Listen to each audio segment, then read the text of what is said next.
Frank, Thomas e Kirby entraram na sala de descanso do escritório aproximadamente 12h25 de uma tarde de terça-feira. Cada um deles carregava suas marmitas em recipientes projetados para conter comida e bebida, enquanto preguiçosamente afundavam em suas cadeiras. Ruídos plásticos ecoam na sala, enquanto as tampas dos tapoer são abertas violentamente. Merda! Thomas revira os olhos. Frank, com a boca cheia de pedaços de pizza fria, resmunga com empatia. A esposa mandou salada de atum pra você de novo? Thomas joga o sanduíche encharcado sobre a mesa com um barulho retumbante. Ela sabe que eu odeio essas coisas. Eu juro, eu quase cheguei no meu limite com essa merda. Por que você simplesmente não faz o seu próprio almoço? Kirby tenta falar com os dentes cobertos de salada. Uma gota de molho cai da boca de Kirby e bate na mesa. Thomas apenas olha pra Kirby com desdém. Você não entende, cara. Eu já disse a ela, 50 vezes, eu não gosto de salada de atum. Mas ela me escuta? Não! Thomas leva a mão direita à testa. Eu juro, já tô puto com isso. Bem, pelo menos você não é como aquele cara. Que cara?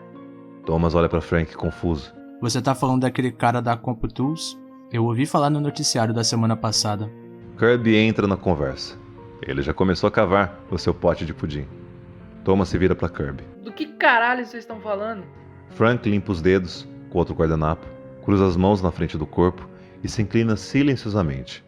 Thomas e Kirby fazem o mesmo. Sabe, havia um cara na Campus Tools. Um cara legal, e eu ouvi falar. Qual era o nome dele? Qual era o nome dele? Qual era mesmo o nome dele? Phil Kerbson. De qualquer forma, ele era um daqueles funcionários perfeitinhos, sabe? Nunca reclamava, sempre entregava seu trabalho antes do prazo. Inferno. Ele até ficava depois do expediente para se certificar que seu histórico perfeito nunca fosse manchado. Thomas interrompeu. Odeio esses caras. Bem, supostamente a CompuTools contratou um cara para ser o chefe de última hora. Basicamente um cara que veio da corporação e ganhou uma promoção, sabe? Nunca ralou na vida, nunca mexeu o dedo pra nada e já chega com um cargo alto desse. Thomas balançou a cabeça. Exatamente. Então esse cara foi contratado pra... Frank levantou as aspas com o dedo. Ajudar. E como esse idiota realmente não sabia nada sobre os produtos da CompuTools, ele apenas cuspia pedidos e microgerenciava todo mundo. Todos os escritórios estavam reclamando, falando, nós vamos desistir, vamos resolver no RH, ou esse cara é completamente sem coração. Todo mundo estava puto, menos Phil. Phil cuidaria da própria vida e faria seu trabalho com um belo sorriso no rosto. Ele chegaria até mesmo ao ponto de perguntar ao seu novo chefe. Posso fazer mais alguma coisa para ajudar? Bem, eu não sei se o chefe dele planejou de propósito ser tão mal ou se já era assim por natureza. Mas ele colocou em sua cabeça que ele iria explorar Phil, para ver o quão longe ele poderia chegar. Até que não aguentasse mais. Começando no dia seguinte, o chefe de Phil jogou um monte de papelada na mesa dele e gritou: Phil, eu preciso que isso seja feito até às 5 horas de hoje. Ou você pode simplesmente arrumar essas coisas e ir embora. Ou algo parecido. Phil silenciosamente se virou para o seu chefe, sorriu e calmamente respondeu: Claro, chefe. Às 5 horas chega e Phil entra no escritório do seu chefe e orgulhosamente coloca o relatório completo na mesa do homem. Aqui está, chefe. Seu chefe ergueu os olhos diante da pilha completa de papéis. Em choque. Como um homem poderia concluir aquele relatório em apenas 7 horas? Seus olhos então se moveram do relatório para olhar ferozmente para o rosto calmo e lúcido de Phil. Posso fazer mais alguma coisa para ajudar? Phil sorriu. O homem simplesmente balançou a cabeça em descrença. Ok, bem. Vou me retirar para aproveitar o restante do meu dia, senhor. Tenha uma ótima noite. O homem ficou pasmo. Ele endureceu suas mãos sobre a mesa e prometeu que iria se esforçar mais para esgotá-lo até o final de semana. Bem, final de semana chegou e passou. E Phil ainda estava tão alegre como sempre. Sempre respondendo aquela tarefa ultrajante com um feliz. Claro, chefe. E em seguida, entregando o trabalho concluído a seu chefe, seguido de uma pergunta calma e serena. Posso fazer mais alguma coisa para ajudar? Bem, isso durou algumas semanas e o homem, agora vendo que seus esforços para ferrar Phil eram inúteis, decidiu que talvez ele precisasse aumentar seus esforços, bombardear Phil com grandes papeladas e longas viagens de negócios, aquelas reuniões tediosas, sabe? Tudo isso para tirar a alegria de Phil. Mas a cada tarefa nova e mais difícil, Phil abraçava a tarefa. Claro, chefe. E voltava alegre perguntando: Posso fazer mais alguma coisa para ajudar? Seu chefe, agora quase sem saída, tinha mais um truque na manga. Embora sua falta de concentração no trabalho para qual foi contratado estivesse começando a ser criticada, ele queria tentar algo mais uma vez, antes que ele mesmo tivesse que enfrentar o pelotão de fuzilamento. Ele enfiou na cabeça que eram os dias de folga entre cada dia de 8 horas que permitiam a Phil se acalmar, se recompor, ter uma boa noite de sono e voltar no dia seguinte pronto para mais uma tarefa. Então, com isso em mente, ele deu a Phil o relatório do orçamento para o ano seguinte e disse a ele: Eu não me importo quanto tempo levará, mas você não pode deixar sua mesa, e até cortarmos pelo menos 5 milhões de dólares no próximo orçamento do ano. Como sempre, Phil respondeu com sua marca registrada. Claro, chefe. O homem se afastou sabendo que essa tarefa seria impossível para Phil. E como um flash, Phil entrou no escritório do seu chefe, com o orçamento concluído, e entregou para ele. Posso fazer mais alguma coisa para ajudar? O homem examinou o orçamento. Eu realmente não gosto desses números. Ele devolveu o relatório a Phil. Faça tudo de novo. E dessa vez, faça certo. O sorriso de Phil diminuiu um pouco, mas logo se recuperou e virou de volta para sua mesa. Ele viu o sorriso de Phil ceder por um momento e riu para si mesmo. Finalmente, seu plano estava funcionando. 8 horas chegam e Phil volta para o escritório do chefe. Mas Phil parece um pouco diferente. Seu cabelo está um pouco bagunçado, seus óculos de aro de tartaruga estão agora na testa. Uma ponta da camisa está para fora da calça. Os passos de Phil agora estão mais desajeitados. Phil entrega o relatório ao seu chefe e diz irritado: Tem alguma outra coisa que eu possa fazer para ajudar, senhor? O homem, agora vendo que a vitória está próxima, olha para o relatório. Phil, eu acho que você cometeu alguns erros de cálculo aqui. O homem devolve o relatório a Phil. Faça de novo. E lembre-se do que eu disse. Você não irá embora até que o relatório esteja pronto. Phil, abatido, derrotado e desapontado, olha o relatório em suas mãos, enxuga o suor da testa e coça a nuca. O homem, quase esgotado, voltou para sua mesa para corrigir os seus erros. E assim que Phil deixou o escritório, o chefe fechou a porta e comemorou com uma dancinha. Phil estava quase esgotado. O homem iria dormir bem naquela noite. E bem, às 11 horas, Phil volta ao escritório do chefe, entrega-lhe o relatório completo e corrigido.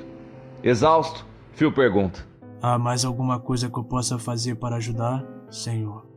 O homem, agora uma atitude de pura arrogância, joga o relatório no chão e pergunta: Por que você fez o orçamento pro próximo ano? Eu pedi que você fizesse o orçamento para esse ano. Você não consegue nem seguir ordens simples. Eu quero que você volte para sua sala patética e refaça esse orçamento. E você não sairá de lá até que esse relatório esteja pronto e sem erros. Oh Deus, me ajuda a encontrar alguém que seja competente o suficiente para fazer isso. Agora, ninguém sabe exatamente o que aconteceu a seguir. Mas alguns funcionários da madrugada que ouviram tudo afirmam que assim que o homem terminou, Phil tirou os óculos, limpou-os na ponta da camisa que ainda estava para fora da calça e fechou todas as persianas do escritório do seu chefe, que davam para o resto do escritório. O que saiu da sala depois disso foi um barulho estrondoso e um grito agudo. A porta se abriu e o homem saiu correndo da sala com cacos de vidro no cabelo, sangrando muito pelo rosto e gritando: Ligue para segurança! Ligue para segurança! Testemunhas afirmam que viram Phil sair do escritório calmamente, com sangue respingando nas palmas das mãos. Ele segurava um abridor de cartas na mão direita, agora manchado de sangue. A expressão calma e feliz de Phil se perdeu para o rosto vazio e sem expressão. Phil franziu as sobrancelhas longas. Seus dentes eram restorcidos e, de acordo com uma pessoa, pareciam afiados e pontiagudos. Sua pele, uma vez pálida e clara, agora vermelha e meio escamosa. Seu cabelo liso agora se agitava descontroladamente sobre sua cabeça e mexia por conta própria. Phil foi em direção ao covarde do seu chefe. Certo.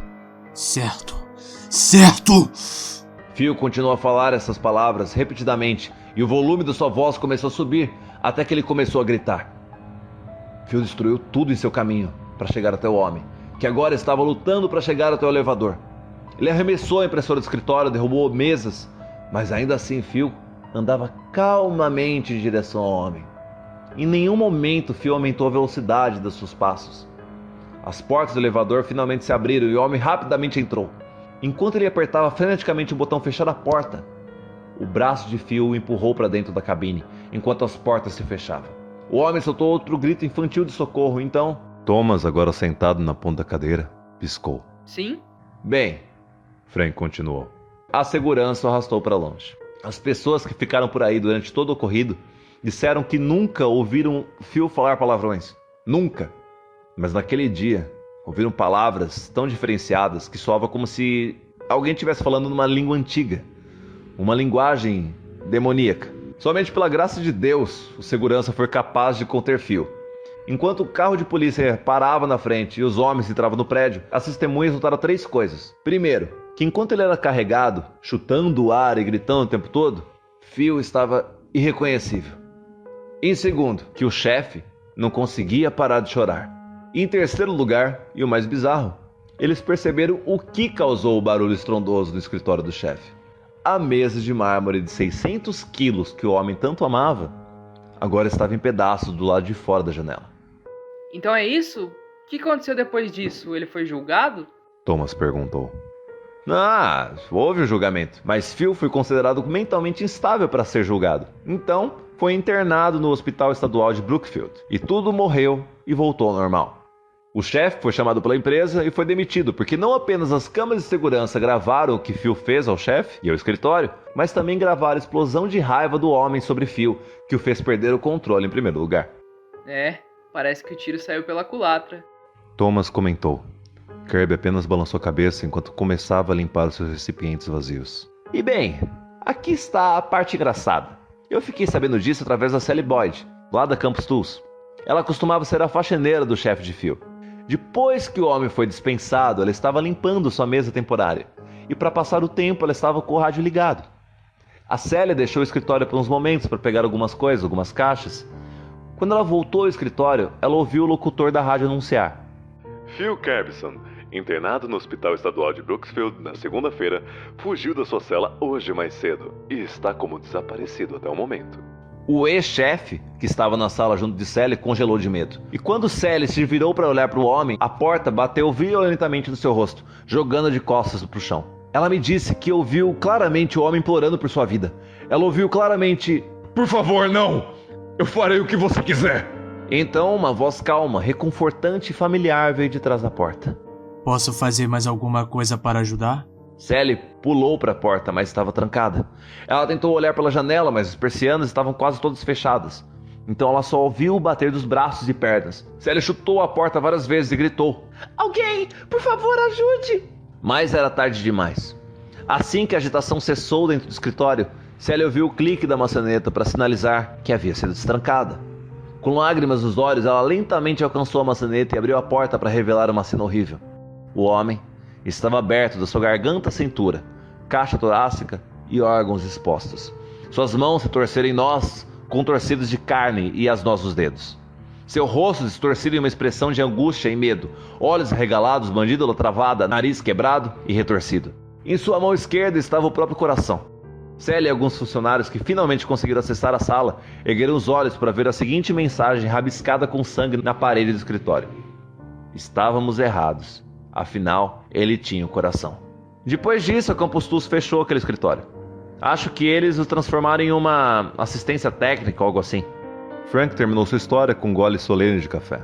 Thomas esfregou os olhos. Uau! Mas, espera um minuto. O que aconteceu com o Phil? E bem, é aí que as coisas começam a ficar estranhas. Quando finalmente abriram o escritório, a única pessoa lá era o chefe. Sally até disse que nunca ouviu o Phil de verdade. Ela apenas ouviu a voz dele. Ou pelo menos o que parecia ser a voz, né? Ele nunca foi visto desde então. Essa história é completamente ridícula.